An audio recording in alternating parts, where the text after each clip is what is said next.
As we begin, I'd really like to offer our heartfelt thanks to Tim Henning and Anthony Wheelahan for opening their beautiful home and art studio for this evening's event.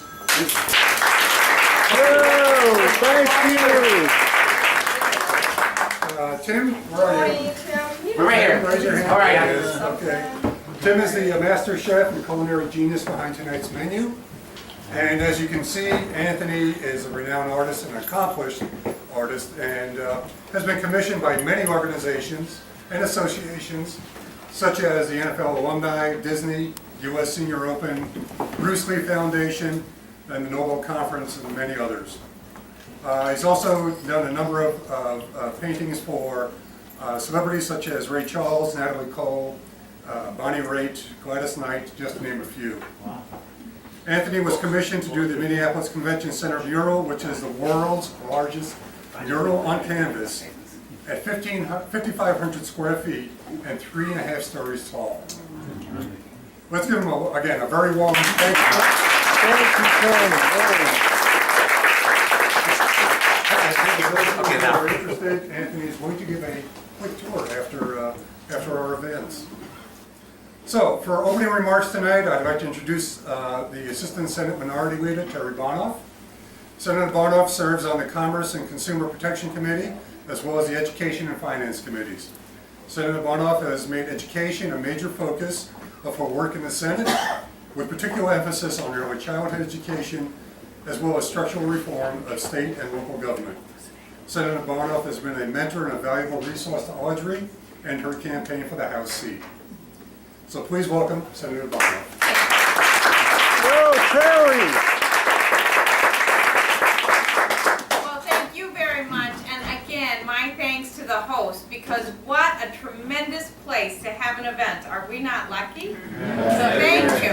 And thank you to Audrey, and I will say more about Audrey in just a few moments.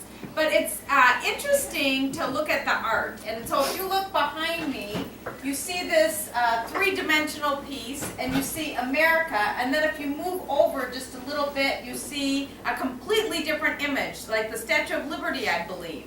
And if you move someplace else, you see something else. And it really reminds me of our times. You know, things appear simple. You hear the sound bites. You hear what's going on in those Republican debates. And it's like you're either for this, or you're for immigration reform, or you're for criminals, or everything is like it's black or white, and really that couldn't be farther from the truth. When you look at what President Obama has tackled in the area of foreign policy in just his short duration of serving as our president, compared to what got accomplished in the years before he took office, you understand how important understanding the nuance really is to being a powerful leader.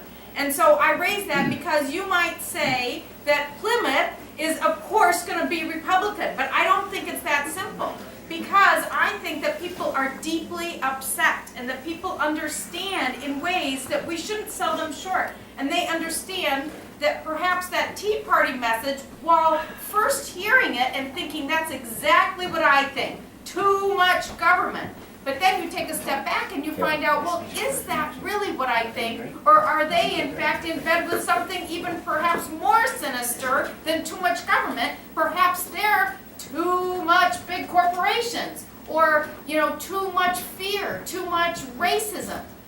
Is that really where the public is? And then you look at what's happening with the Occupy Wall Street.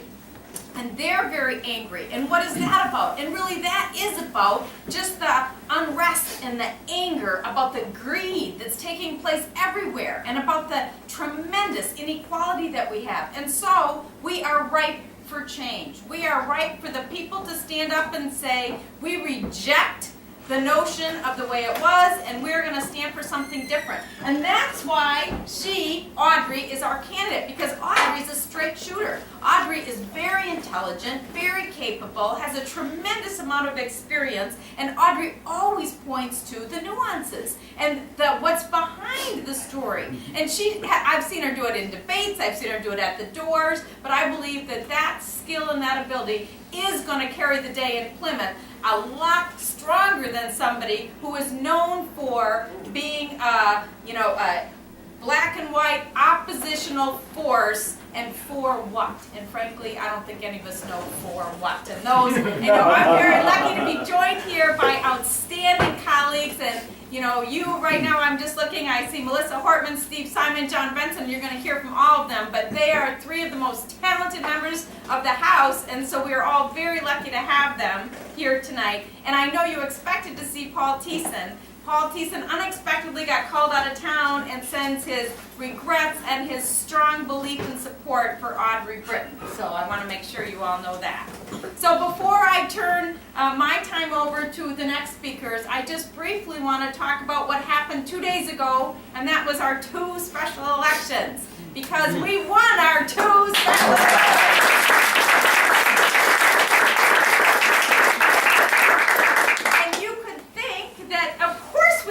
In Brooklyn Park, the DFL index is off the charts. Well, we've never won a special election in Brooklyn Park and Brooklyn Center. That's an area that has such low voter turnout that the other side's always been able to beat us there. If we had lost that race, we would have given the Republicans so much fodder to say, see, we are the answer for the public. We are what the people are looking for. And that we didn't give them that. That we get to go into 2012 winning those 2 races is tremendous. And I think it really does portray what's going to happen in 2012. And so Audrey is going to be joined by enough colleagues so that those you see in this room will be our future chairs of committees as we take back the majorities in both houses. So with that, I just want to echo my thanks to each of you who are here. I see so many familiar faces. Many of you are the faces that actually put me in the state senate in 2005 in that complete upset, right, David Long? Yes, and congratulations on your Wayzata win the other night. Yes, his son was on that football team. And so I know how important those special elections are. But so I thank each one of you for being here, and I ask between now and the 2012 election that you give more than you plan to, that you do more than you think you can, and that you find others in ways that you didn't dream of to join you. So that in fact it is so special to be here, because I do see so many old supporters of those days, and this is the group to bring you to victory, Audrey. So with that, I will just close by saying thank you, and it is a pleasure and an honor to be here. Thank you.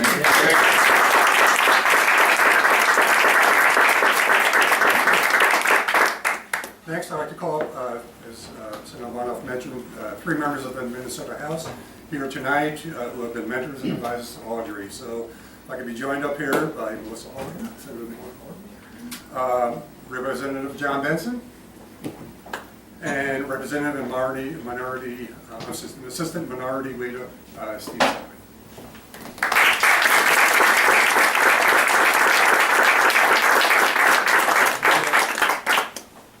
Representative Benson, who is Audrey's partner on the B side of this district, serves on the Education Reform Committee, the Property and Local Tax Division Committee, and Rules and Legislative Administration Committee.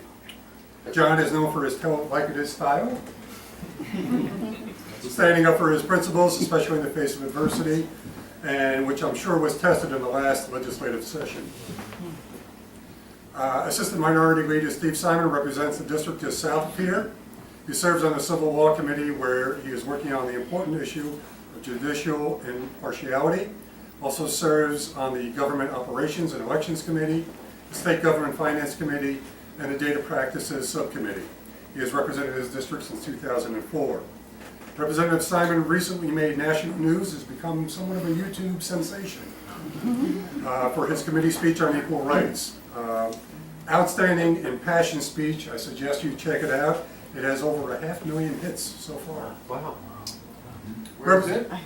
I'm sorry? Where do you find it? YouTube. What's the title? Type in Steve Simon. Got it. Just look up his It's name. on the and- gay marriages. I think it'll be the first one to type in Steve Simon. Steve Simon, yep. Representative Melissa Horton is the Minority Whip and represents the district just northeast of here. Serves on the Civil Law Committee, Taxes Committee, and the very important Redistricting Committee, where she fought to ensure public participation, proper procedure, and a fair outcome. Not an easy task. Representative Benson, a few words? Well, thank you very much, and thank our wonderful to be guests in this home, and thank you for the hosts for hosting it. Now, Audrey, I looked at the schedule, and I have 2 minutes.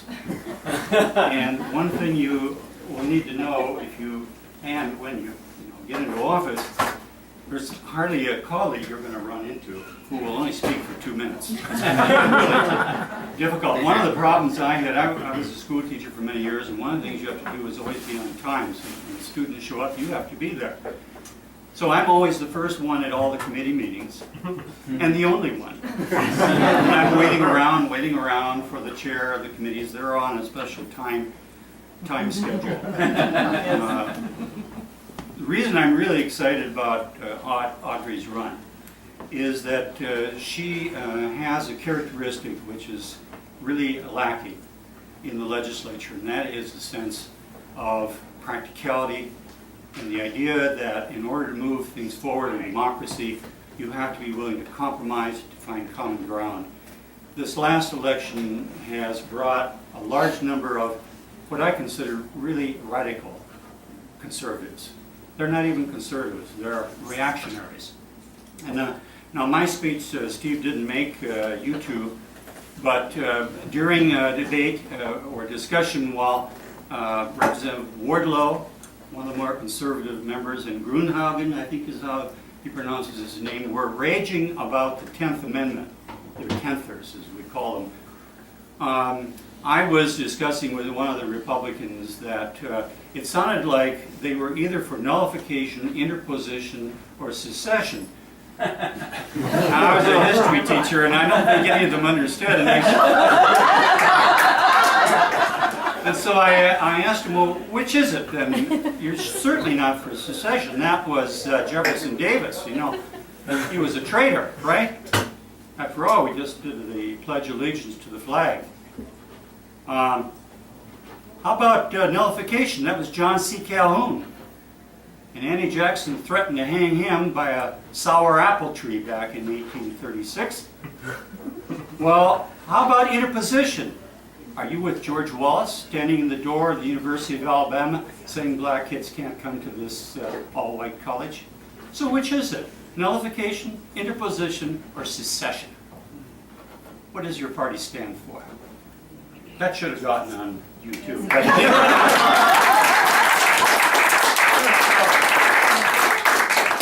So Audrey, when you get to the legislature, you have to remember patience is one of the great virtues of serving, because it can, as Terry and you two can tell everybody here, it takes a lot of patience to deal with our misdirected and miseducated colleagues from the other side, especially some of the new ones. We really need new blood, and you'd be terrific there. So thank you very much for inviting me.